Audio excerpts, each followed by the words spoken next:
The State Library Commission, as we know it today, owes its existence to a determined group of Montanans who tirelessly championed favorable legislation to establish it. As far back as 1895, a law was enacted to create collections of traveling library books, but no financial support came from the state legislature.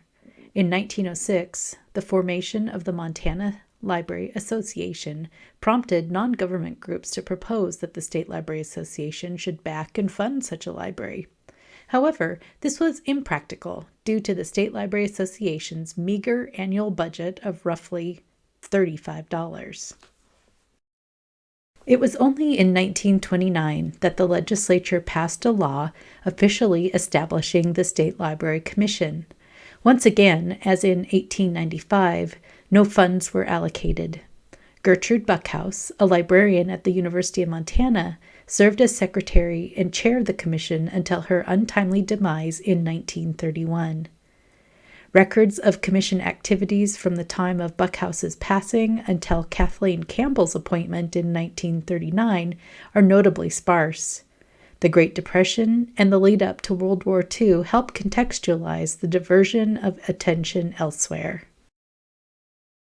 From 1939 to 1945, Kathleen Campbell, University of Montana librarian, served as secretary and chair of the commission in accordance with the law. Under her leadership and with support from the Montana Library Association, significant efforts were undertaken to secure additional financial backing from the Montana legislature. In 1945, a governor's committee on reorganization recommended the removal of the State Library Commission from the statutes due to the absence of a budget. The Montana Library Association made every conceivable effort to retain the commission and ultimately succeeded. The Legislative Assembly allocated funds, albeit modest, enabling the commission to hire a librarian as its executive officer and to initiate its prescribed responsibilities under Montana statutes.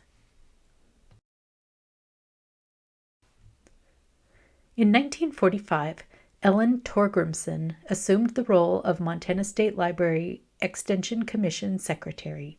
She had previously served as a librarian in Fort Benton and had been actively involved with the Montana Library Association during the uncertain period when the commission's future was in doubt.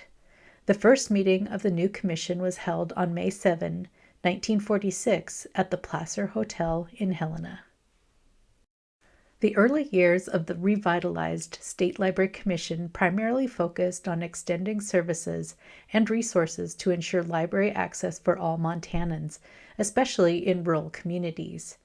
The difficult years of the Great Depression and World War II seemingly reinforced communities' demand for library access and information. Shared collections and access provided not only an escape from the challenges of daily life, but also a means of self-education. The Commission extended aid to libraries and citizens with limited resources and staffing. Initial services centered around traveling book collections. The Montana Library Association provided financial support and advocacy, sustaining the Montana State Library Extension Commission through the 1940s and 1950s when state funding was minimal, and before Federal Library Services Act funds became available in the 1950s. Bookmobiles played a crucial role in delivering collections and professional librarians to remote communities. The University of Montana offered rent-free space for the Commission's operations, which is why the state agency was based in Missoula for an extended period. When additional space was required to manage traveling collections, and when funds from the Library Services Act became available, efforts were made to secure suitable premises in Helena, including an unsuccessful attempt to expand the pioneer building of the Historical Society with the backing of K. Ross Toole, then the director of the Montana Historical Society. Consequently, the Commission remained headquartered in Missoula until the mid-1960s.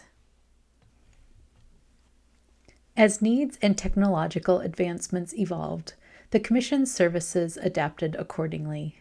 Starting in 1945, dedicated citizens joined the Commission as members to enhance library access.